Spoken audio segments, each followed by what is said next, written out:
All right, indeed. Thank you very much. Welcome back to our coverage of the supplementary elections. And, of course, in the segment that just ended, quite a number of insightful submissions. Indeed. Food for thought for those who would be listening, for those who would be acting in the immediate aftermath. Yes, as what we need is action and not talk. Indeed, not just talk, action. Development. Hopefully. Hey. Yes, sir, please. I was hoping we'd avoid that word in this segment, but there you go, right? 10 seconds. But there's no way you can avoid that word, because they say where there's hope, there's life. That's correct. Hopefully someone's listening. Hopefully they'll take action. Hopefully Sheon will also be able to tell us something. Yeah, speaking of hopefully, here comes the man who, I don't know whether to describe him as the man who is eternally optimistic or the man who is eternally He's hopeful. a politician. Indeed. Here is Sheon Okibaloye. Sheon, what is the situation as you see it today? Hey, Sheon. Hi. Well, but I should be asking you guys, because you have been sitting on the situation and asking our colleagues who are on the field about what is happening. It's so sad, isn't it, some of the situation that we're seeing. I said something yesterday. I look like a prophet right now about a possibility of a third ballot. The Lord talked about it. I know Laddie went spiritual on me yesterday about, oh, God forbid it will not happen. But look at what we are seeing. Incidents of violence in some places. We're burning stuff in some places. Disruption.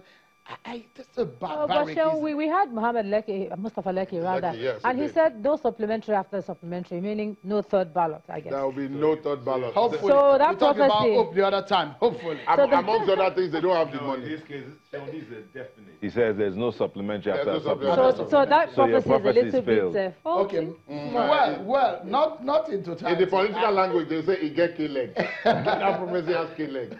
All right, it's a beautiful evening, isn't it? And the anxiety is still in the air, especially those states where we're looking to see some very interesting results coming out. And hopefully we can now freely talk. You know, what the law has done to us is tied our hands. We cannot even mention political parties' names as of yesterday or early this morning. But I guess now we have the license and the freedom to be able to do so. Elections and the voting are over. So we can display these for you to see. We're going to be breaking it down all for you to understand what these all means for you. The developments coming from across the Federation, in some, especially in some of the 18 or so states where state assembly elections held, and in about 6 states where state governorship election held. So right here on the screen is how the political parties are controlling some of the states of the Federation. So you can see FCT, of course, not controlled by a governor,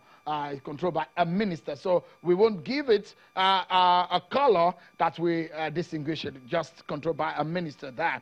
But if you look at it, the states in red are the states controlled by the APC as we speak, based on the pre-election 2019 governorship election. So you can see the states are controlled by the PDP presently: Sokoto, Kwara, Gombe, Plateau, Taraba, Benue, Cross River, most parts of the South Side, and some most part of the Southeast region controlled by the PDP. So if you flip it, it gives you this as a 2019 election. This is how all is standing presently. We do not know the result coming from some of these states. The states in purple are the inconclusive election, where supplementary elections are holding. For the moment, maybe I should introduce my guest on the program so that we can get a sense of what we're going to be discussing. I have joining me here in our Lagos studio a political strategist and policy and development expert, Mr. Curtis Adigba. Is also a lawyer based in Lagos. Thank you so much for coming tonight on the program. Great to be here. From our Abuja studio is the executive director of Yaga Africa, one of the lead observer groups in this election. Samson Itodo joins us from our Abuja studio. And another numbers man, Abiodun Ajijala, joins us from Akure. Is a very warm, well, how would I describe Akure now, Ladi? Very interesting town, isn't it? That's your own side of the country. Okay, great. Very interesting place. Okay, so that's where we'll be talking to Abiodun Ajijala. So, Mr. Adigba, this is how it all looks now, presently. The states in gray are where we don't have elections, where we have off-season election, Bayelsa, Edo, Anambra, Ondo, Osun, Ekiti, Kogi states. Those are the states where we have off-season elections. They are not conducting an election as we speak. But these are the states that PDP had won so far. Taraba, Cross River, Ebonyi, Abia, Akwa Ibom, Imo, Enugu, Delta, or Oyo State. These are the states that PDP has won. If you look at it, right up the north, you find Kebbi, Zamfara, Niger, Kwara, Nasarawa, Kaduna, Katsina, Jigawa, Gombe, Yobe, Borno. APC retaining most of parts of the state, but interestingly, Oyo State snatched by the PDP at the election. Ogun, Lagos retained by the APC. This is how it's all looking. Maybe we should ask Samson Itodo. I understand that Yaga has released a preliminary report on this election. What are you hearing from your observers across? I understand that you sent out about 200 observers across the nation for these supplementary elections. What are you hearing, and what can you tell us presently? Thank you very much, Sheryl, and good evening, everybody. Today we deployed about 285 observers across the 5 states where you have governorship elections. And based on the data that we have, there was early commencement in about a couple of polling stations, quite impressive. At 7:30, our observers report that in 83% of the polling units in Bauchi State, based on our sample size, the election officials had arrived. We also recorded issues relating to, yes, presence of election materials across the different polling stations where this rerun election actually was conducted. But one of the things that is coming out of this election is the desperation on the part of the political elite to capture some of the states, especially Kano State, for instance. It's quite embarrassing and really disgraceful and really disheartening, the despicable acts and how thugs went on rampage today, disrupting elections, and it's raising a lot of question on the effectiveness of security deployment for this election. Just yesterday, we were told that the DIG, one of the DIGs, AIGs were deployed, and even about 2 or 3 commissioners of police were deployed to Kano State. How come that, where were they when these thugs went on rampage in Gama, in Minjibir local government, in about 2 other local governments of Kano State? And it's just embarrassing and raises a lot of concern.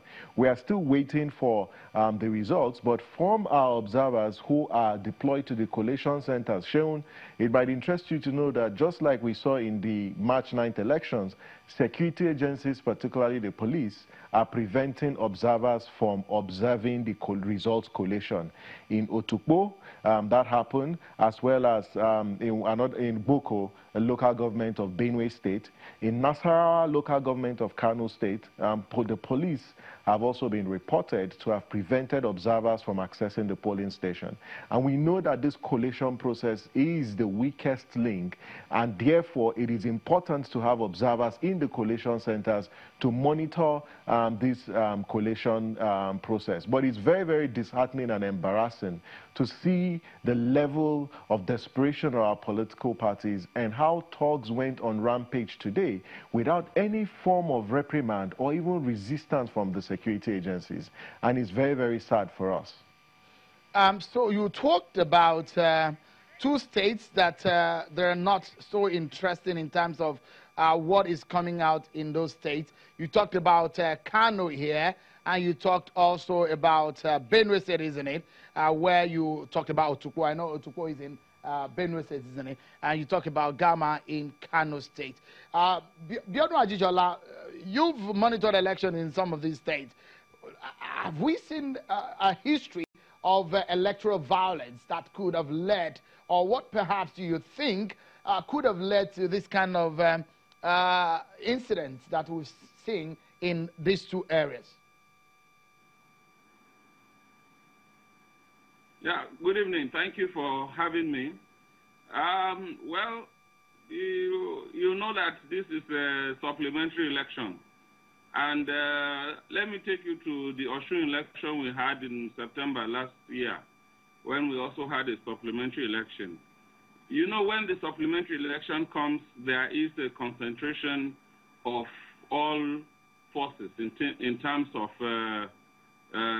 you know, resources, in terms of personnel, security agents, and almost all stakeholders. So what you find is that the competition is extremely high. So the desperation level is much higher. And there is more at stake because it's just a little place. So I don't think this is very, very strange because although it is some places were not as bad as others, but generally when we do have this type of situation where we have an election to conclude, you know, an election that held before in much fewer places, the competition tends to be higher. So I think this is just the primary reason for this. The desperation is higher, and you find people going a little bit, going beyond the level that they should go ordinarily to achieve their purpose. So, I mean, we saw it in Bayelsa in 2016, in Southern Niger. They closed down Southern Niger, but then we still had it inconclusive the second time. And, you know, so it's the nature of this supplementary polls, and that's why I think that we have to adjust both the INEC guidelines and the Electoral Act to make cancellations no longer an incentive and to prevent cancellations from being used as a tool by politicians to disadvantage their opponents. It's very important. Let me bring in Mr. Adigba here.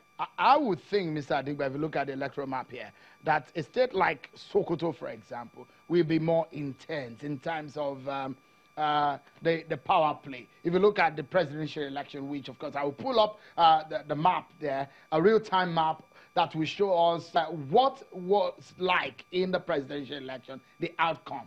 I was thinking Sokoto will be very intense in the supplementary election. Are you surprised that we are hearing minimal kind of incidents in Sokoto? I'm not, and I'll tell you why. We say politics is local. Every politics is local. The dynamics will change when the contestants or the candidates are from one location. What we had in the presidential election was two candidates, though from the northern part of the country, but not from the same state. Different character, different personality, different pursuits. The level of, interest across board probably was higher. Now, you bring it home to a state where the two candidates are well known, okay, with different vision or positioning on some strategic issues, the dynamics change completely. And that's what you are saying.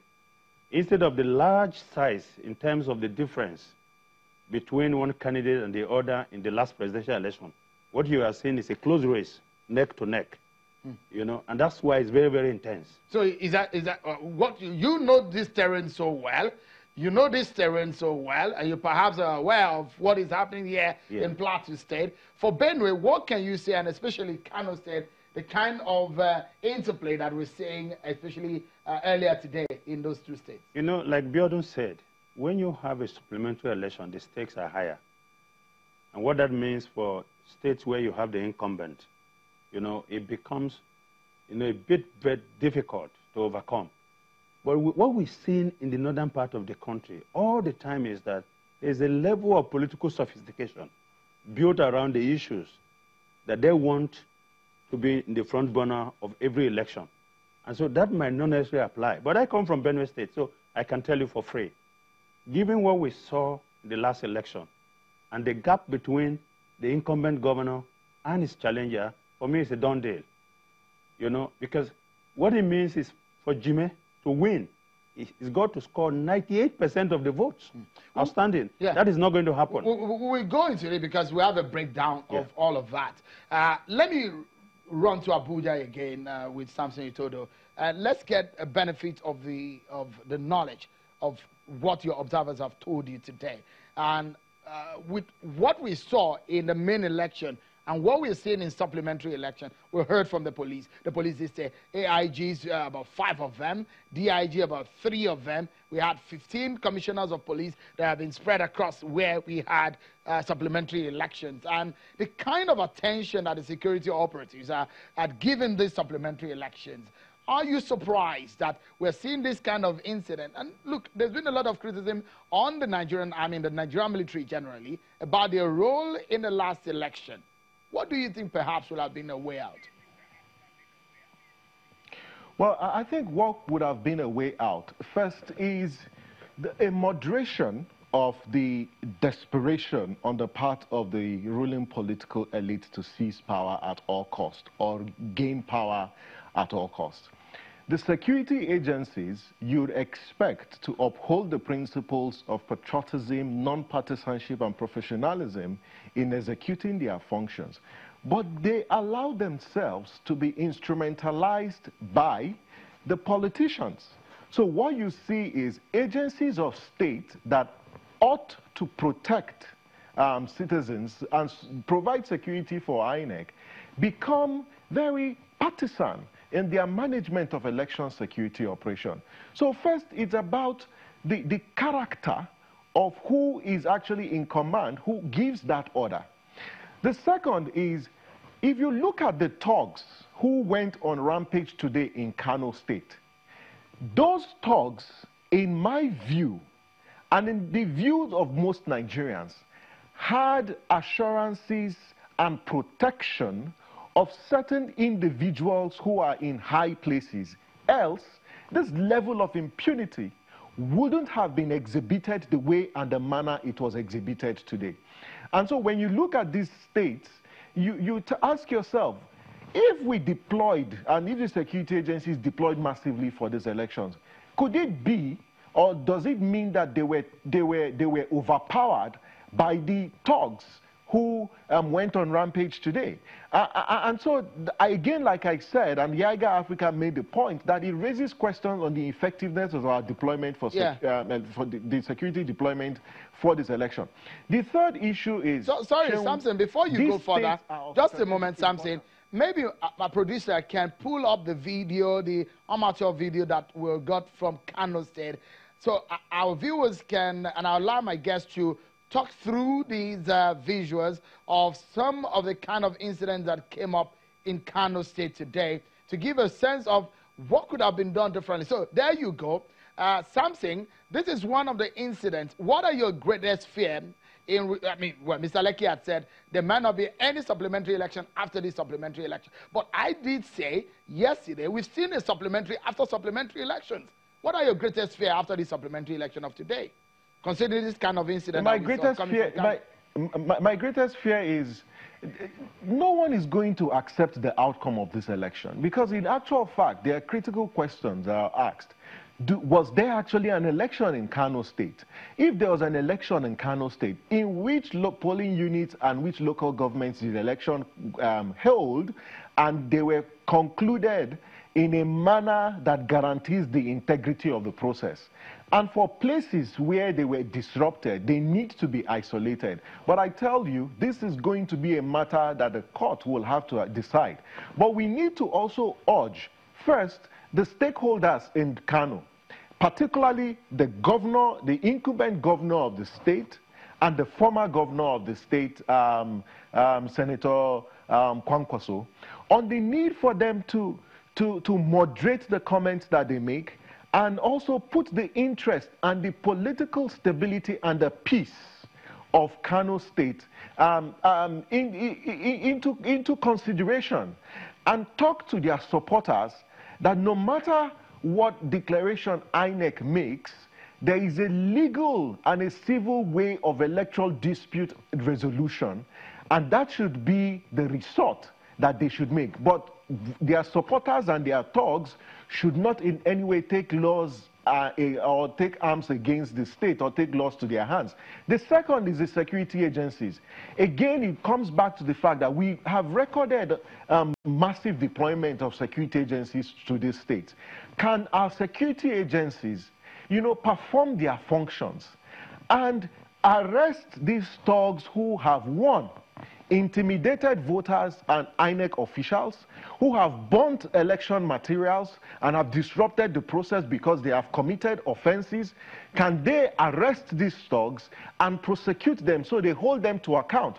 But go beyond the thugs to those who are actually their sponsors, because those thugs who went on rampage today didn't go out on the street on their own. They were sponsored and they were engineered by people who are in high places, and those people also need to be held to account. But I want to believe that our security agencies know these people and they should go after them, because Kano is not a state within a state. Kano is a state within Nigeria, and insofar as we remain a constitutional democracy, Kano is bound by the Constitution of Nigeria. Therefore, the authorities that are responsible for providing security and holding defaulters to account need to rise to the occasion. And in this case, accountability rests before the IG of police, who is the head of the lead agency that is responsible for election security. It's interesting. We will take a short break, and when we come back, there's so much more to talk about. I will put you through some of the analyses that we have for you this evening. We'll break these all down for you. We'll have this breakdown across all the six states that should be having supplementary election. It's going to be an interesting conversation and analysis. My guests are here, my colleagues on the other side of the room. Don't go anywhere. We just got started.